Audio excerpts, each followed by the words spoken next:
Hello दोस्तों, कैसे हैं आप। आज की कहानी का नाम है गहने। माँ, तुम्हारे पास सोने का एक हार था ना, वो हार तुमने किससे दिया है, छोटी भाभी को या बड़ी भाभी को। कुछ दिनों के लिए अपने मैके आई सोनम ने आज अचानक अपनी माँ सुधा जी से पूछ लिया। अचानक बेटी का ये सवाल सुनकर सुधा जी मुस्कुराई। बेटा, मैंने अपने गहने अपनी बबुओं में बांटे तो नहीं है, लेकिन वो हार मैंने तुम्हारी बड़ी भाभी के पास रखा है। अब तो पापा के गुजर जाने के बाद आप अपने कानों में बालियाँ भी नहीं पहनती। माँ, अब मन नहीं करता बेटा, मैंने तो अपने कंगन और अंगूठियाँ भी उतार दी हैं। वो तो मैं देख रही हूँ माँ, लेकिन आपके वो सारे गहने कहाँ हैं। सोनम की जिज्ञासा अपनी जगह कायम थी और सुधा जी के चेहरे की मुस्कान अपनी जगह। बताया ना बेटा, मैंने अपने सारे गहने तेरी बड़ी भाभी को रखने के लिए दे दिए हैं। बड़ी भाभी को क्यों बेटा? तेरी बड़ी भाभी काफ़ी समझदार है, घर को अच्छे से संभालना जानती, इसलिए मैंने अपने गहने भी उसे ही संभाल कर रखने के लिए दे दिए हैं। माँ, आप बहुत भोली हैं, लाखों के गहने कोई ऐसे किसी के हाथ में रखता है भला? लेकिन बेटा, इसमें बुराई क्या? सुधा जी सोनम की बातों का मर्म समझने में असफल थी, लेकिन सोनम उन्हें समझाने लगी। माँ, तुम नहीं जानती, आजकल की बहुएं बहुत चालाक हो गई। अभी कुछ दिनों पहले की बात है, मेरी बुआ सास को उनकी लाडली बहू ने लाखों का चूना लगा दिया। मैं कुछ समझी नहीं, आखिर हुआ क्या था। आप ही की तरह उन्होंने अपने सारे गहने अपनी बहू को रखने के लिए दे दिए थे, लेकिन मांगने पर बहू ने गहने वापस करने से साफ इनकार कर दिया। सोनम की बात गौर से सुनती सुधा जी का मन दुखी हो गया, लेकिन सोनम उन्हें आगे बताने लगी। लाख रोने गिड़गिड़ाने के बावजूद उनकी बहू टस से मस नहीं हुई। हार थक कर उन्होंने खाली हाथ ही संतोष करना पड़ा। बेटा, ये तो बहुत बुरा हुआ उनके साथ। सुधा जी को सोनम की बुआ सास के लिए काफ़ी अफसोस हो रहा था, लेकिन सोनम ने लगे हाथ अपनी माँ को सलाह दी।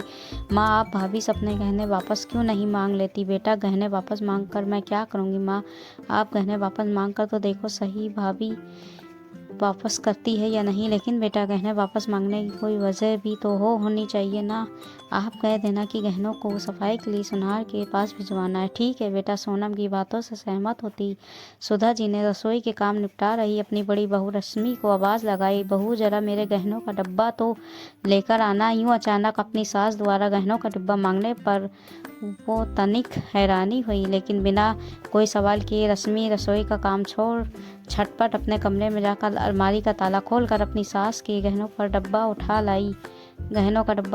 मम्मी जी, अपने सारे गहने इसी डिब्बे में रख कर दिए थे ना? हाँ बहू, लाओ ये गहने मुझे दे दो। ये कहते हुए सुधा जी ने अपने गहनों का डिब्बा अपने हाथों में थाम लिया। अपनी भाभी द्वारा अपनी आसानी से बिना कोई सवाल जवाब पूछे गहनों का डिब्बा वापस कर दी जाने से सोनम हैरान थी, लेकिन रश्मि मुस्कुराई।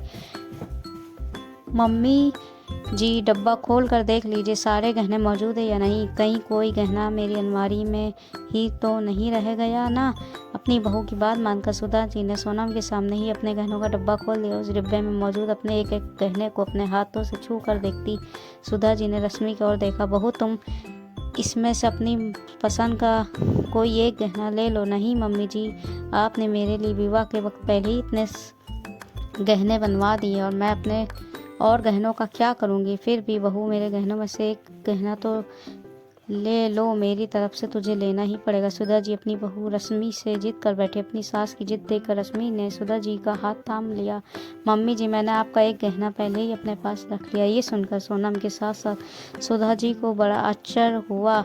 उन्होंने गहनों का डब्बा वहीं बिस्तर पर खाली कर दिया। बहू, मेरे सारे गहने तो यहीं हैं, फिर तुमने मेरा कौन सा गहना अपने पास रख लिया? अपनी सास की हैरानी देखकर रश्मि मुस्कुराई। मम्मी जी, आपने जिस दिन अपने गहनों का ये डिब्बा मेरे हवाले किया था, उसी दिन मैंने आपका विश्वास अपने पास रख लिया था। आपके विश्वास से बढ़कर मेरे लिए इस दुनिया में कोई गहना नहीं है। मम्मी जी, अपनी बहू की ये बात सुनकर सुधा जी को हृदय अपनी बहू के प्रति स्नेह से भर उठा।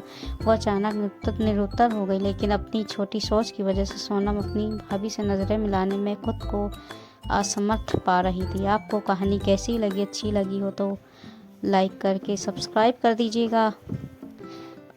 ऐसे ही हम आपके लिए मज़ेदार कहानी लाते रहेंगे। अब हमको इजाज़त दीजिए, कल फिर हाजिर होंगे एक नई कहानी के साथ। तब तक के अपना ख्याल रखिए। अल्लाह हाफिज़।